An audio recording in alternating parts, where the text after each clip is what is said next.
السلام عليكم ورحمة الله تعالى وبركاته. بسم الله الرحمن الرحيم. പ്രിയമുള്ള കൂട്ടുകാരെ, അല്ലാഹു സുബ്ഹാനഹു വ തആല നമ്മെ എല്ലാവരെയും നന്മയുടെ പാതയിൽ ഒരുമിച്ച് കൂട്ടി അനുഗ്രഹിക്കുമാറാകട്ടെ എന്ന് ആമുഖമായി പ്രാർത്ഥിക്കുന്നു, ദുആയിരക്കുന്നു. ഞാൻ പറയാൻ ഉദ്ദേശിക്കുന്ന ഒരു കാര്യം വളരെ സുപ്രധാനമായ ഒരു കാര്യം. സാധാരണക്കാർക്ക് കൂടുതൽ പിഴവ് സംഭവിക്കുന്ന, അല്ലെങ്കിൽ അറിവില്ലായ്മ കൊണ്ട് സംഭവിച്ചു പോകുന്ന നിസ്കാരത്തിലെ ഒരു തെറ്റിനെ കുറിച്ച് ഞാനൊന്ന് ഓർമ്മപ്പെടുത്തുകയാണ്. എല്ലാവരും അറിവില്ലാത്തവരല്ല. അറിവില്ലാത്തവർക്ക് ഈ പറയുന്നത് ഒരു ഉപകാരമായാൽ പറയുന്ന എനിക്കും കേൾക്കുന്ന നിങ്ങൾക്കും ഇരുലോകത്തും അത് നന്മയാണ് എന്നതുകൊണ്ട് ഞാൻ ഓർമ്മപ്പെടുത്തുകയാണ്. പൊതുവെ പള്ളികളിലൊക്കെ ജമാഅത്ത് നിസ്കാരം നടന്നുകൊണ്ടിരിക്കുമ്പോൾ ജീവിതത്തിന്റെ ധൃതിയും അതുപോലെ തന്നെ തത്രപ്പാടിന്റെ ഇടയിലുമൊക്കെ നമ്മൾ പള്ളിയിലേക്ക് ഓടി കയറി ചെല്ലുന്ന സമയത്ത് ഇമാമ് നിസ്കരിച്ചുകൊണ്ട് നിൽക്കുകയായിരിക്കും. അപ്പോഴായിരിക്കും നമ്മൾ ഒന്നുകൂടത്ത് ഓടി കയറി ചെല്ലുന്നത്. ആ സമയത്ത് നമ്മൾ സ്വഫിലേക്ക്, വരിയിലേക്ക് എത്തിപ്പെടുമ്പോൾ ഇമാമ് റുക്കൂഇലേക്ക്, ഫാത്തിഹയും സൂറത്തും എല്ലാം കഴിഞ്ഞ് റുക്കൂഇലേക്ക് എത്തിയിട്ടുണ്ടാകും. നാം സാധാരണയായി ചെയ്യാറുള്ളത് ഓടിപ്പോയി കൈകെട്ടി ഇമാമിനോടൊപ്പം റുക്കൂഇലേക്ക് പോകും. എന്റെ പ്രിയപ്പെട്ട സാധാരണക്കാരായ എന്റെ കൂട്ടുകാർക്ക് വേണ്ടി ഞാൻ ഓർമ്മപ്പെടുത്തുകയാണ്. ആ സമയത്ത് ചില കാര്യങ്ങൾ ശ്രദ്ധിച്ചില്ല എങ്കിൽ നമ്മുടെ നിസ്കാരം തന്നെ നഷ്ടമാകുന്ന ഒരു അവസ്ഥയിലേക്ക് ആണ് കാര്യം മാറിപ്പോകുന്നത്. കാര്യം എന്തെന്നാൽ, അങ്ങനെ ഒരു സാഹചര്യം ഉണ്ടാകുമോ? പല ചെറുപ്പക്കാരും സംശയമായി വന്ന് ചോദിക്കാറുണ്ട് ഇത്. എന്റെ പ്രിയപ്പെട്ട സുഹൃത്തുക്കൾ ശ്രദ്ധിക്കേണ്ടത്, ഇമാമും ജമാഅത്തുമായി നിസ്കരിക്കുന്ന സമയത്ത് പിന്തി വരുന്ന ഒരാൾ ഓടി വന്ന് കൈകെട്ടുന്ന സമയത്ത് ഇമാമിനോടൊപ്പം തുടരുമ്പോൾ, ഇമാം റുക്കൂഇലേക്ക് പോയ സമയത്ത് തുടരുമ്പോൾ നിർബന്ധമായും നിസ്കാരത്തിന്റെ നിയ്യത്ത് വെച്ചിരിക്കണം. അതുപോലെ തന്നെ ആദ്യത്തെ തക്ബീറത്തുൽ ഇഹ്റാം ചൊല്ലിയിരിക്കണം.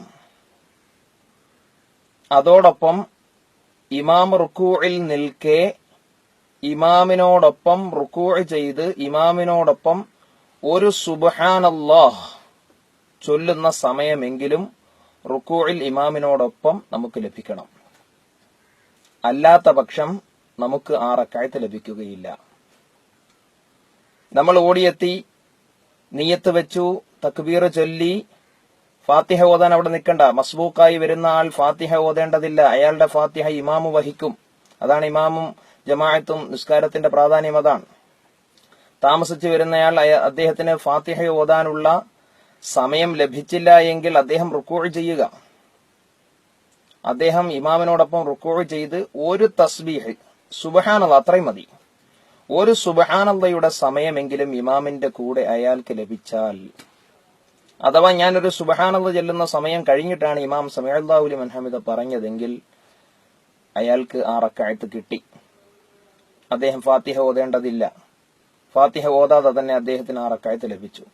നേരെ മറിച്ച് ഒരു സുബ്ഹാനല്ലാഹ് ചൊല്ലുന്ന സമയം പോലും ഇമാമിനോടൊപ്പം നമുക്ക് ലഭിച്ചിട്ടില്ല എങ്കിൽ നമുക്ക് ആ റക്അത്ത് ലഭിച്ചിട്ടില്ല. ഇനി അബദ്ധധാരയിൽ ആ റക്അത്ത് കിട്ടി എന്ന് പറഞ്ഞ് ളുഹർ നിസ്കാരം ഒന്നാം റക്അത്ത് ലഭിക്കാതെ അയാൾ അവസാനം സലാം കിട്ടുമ്പോൾ അദ്ദേഹത്തിന് 3 റക്അത്തേ ആയിട്ടുള്ളൂ. ളുഹർ നിസ്കാരം 4 റക്അത്താണ്. ഇത് എന്റെ പ്രിയപ്പെട്ട സഹോദരന്മാർ നല്ലതുപോലെ ശ്രദ്ധിക്കേണ്ട കാര്യമാണ്. പല ആളുകളും ഓടി വന്ന് നിയ്യത്ത് തന്നെ വെക്കുന്നുണ്ടോ എന്ന സംശയമാണ്. ഓടി വന്ന് അല്ലാഹു അക്ബർ പറഞ്ഞ ഒറ്റ കുനിയലാണ്. സത്യത്തിൽ നിയ്യത്ത് വെച്ച് തക്ബീർ ചൊല്ലി റുക്കൂഇലേക്കെത്തി ഇമാമിനോടൊപ്പം ഒരു തസ്ബീഹ് ചൊല്ലുന്ന സമയം, ചൊല്ലണമെന്നില്ല, ചൊല്ലുന്ന സമയമെങ്കിലും ഇമാമിനോടൊപ്പം കിട്ടിയാലേ ആ റക്അത്ത് ലഭിച്ചിട്ടുള്ളൂ. അതുപോലെ തന്നെ മറ്റൊരു കാര്യം ഓർമ്മപ്പെടുത്തുന്നു.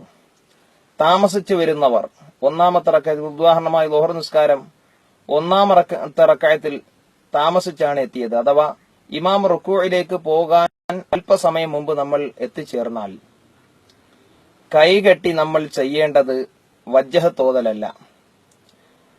വജ്ഹത്ത് സുന്നത്താണ്.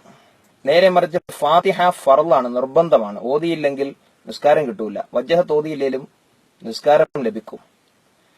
ഈ താമസിച്ചു വന്നവൻ വജ്ഹത്ത് ഓതി നിന്നാൽ ആ സമയത്ത് ഇമാം റുക്കൂഇലേക്ക് പോയാൽ ഇനി ഇയാൾ എത്രത്തോളം വജ്ഹത്ത് ചൊല്ലിയോ അത്രയും ഫാത്തിഹ ഓതിയിട്ട് ഇമാമിനോടൊപ്പം റുക്കൂഅ് ചെയ്യാൻ കഴിയുകയുള്ളൂ.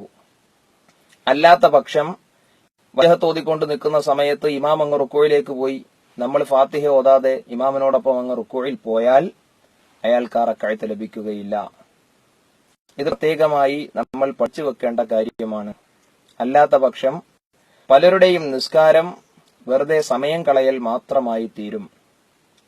ഇത് പ്രത്യേകം എന്റെ സുഹൃത്തുക്കൾ ഓർമ്മയിൽ വെക്കണമെന്നും ആവശ്യമുള്ളപ്പോൾ അത് ഉപകാരപ്പെടുത്തണമെന്നും ഓർമ്മിപ്പിച്ചുകൊണ്ട് ഞാൻ അവസാനിപ്പിക്കുകയാണ്. എല്ലാവരും ഈ വിനീതിനു വേണ്ടി ദുആ ഇറക്കണം ഇൻഷാ അല്ലാഹ്.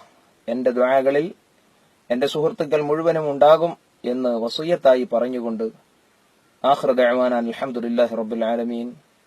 വസ്സലാമു അലൈക്കും വറഹ്മത്തുള്ളാഹി വബറകാതുഹു.